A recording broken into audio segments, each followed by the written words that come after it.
Signore e signori, buongiorno e benvenuti alla mostra Echi di 100 anni di storia della Scuola Mosaicisti del Friuli. Innanzitutto voglio salutare e ringraziare gli amici della Famiglia Furlane di Montevideo, il loro presidente Bernardo Zanier e il curatore Attilio De Anna, che tanto si sono prodigati per questa importantissima iniziativa. Un saluto anche ai rappresentanti della città di Montevideo. La Scuola Mosaicisti del Friuli nasce a Spilimbergo il 22 gennaio 1922, come risposta a un'esigenza di tanti giovani già nell'immediato dopoguerra.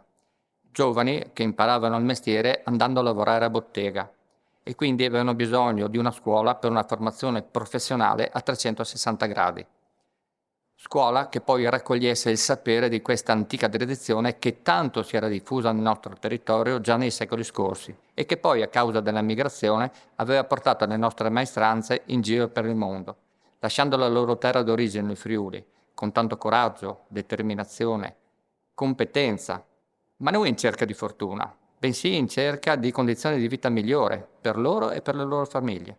E proprio grazie al loro lavoro e ai loro mosaici hanno reso il mondo ancora più bello. Ed oggi la Scuola Mosaicisti di Friuli è un punto di riferimento internazionale per tanti giovani che da tutto il mondo vengono in Friuli, a Spilimbergo, per diventare maestri mosaicisti. Formazione di artigiani specializzati nell'arte del mosaico, promozione per tutto quel mondo che gira intorno al mosaico e produzione, questo è il mandato che ci è stato affidato. Lavoro, cultura, qualità, innovazione, questi sono i valori a cui sempre facciamo riferimento. Valori che ci hanno permesso in tutti questi anni di rinnovarci sempre e di rispondere a quelle che sono le esigenze del mondo del lavoro, continuando a far nascere aziende artigiane mosaiciste e occupazione per i nostri allievi. E con oltre 30.000 visitatori annui ci confermiamo essere uno dei siti più visitati dalla nostra regione. E proprio chi viene oggi a visitare la Scuola Mosaicisti del Friuli si rende conto come l'intera area è stata ridisegnata, come gli edifici di competenza sono stati ristrutturati ed ampliati e per le opere che sono state realizzate.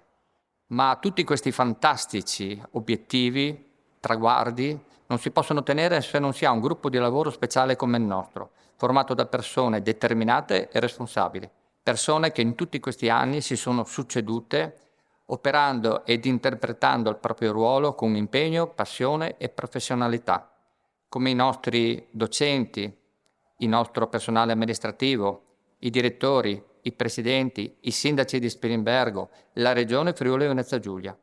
Una grande squadra che ha sempre lavorato insieme per far sì che la Scuola Mosaicisti del Friuli sia l'esempio positivo della nostra regione, l'orgoglio dell'Italia e che tutto il mondo ci invidia. Grazie a tutti e viva la Scuola Mosaicisti del Friuli.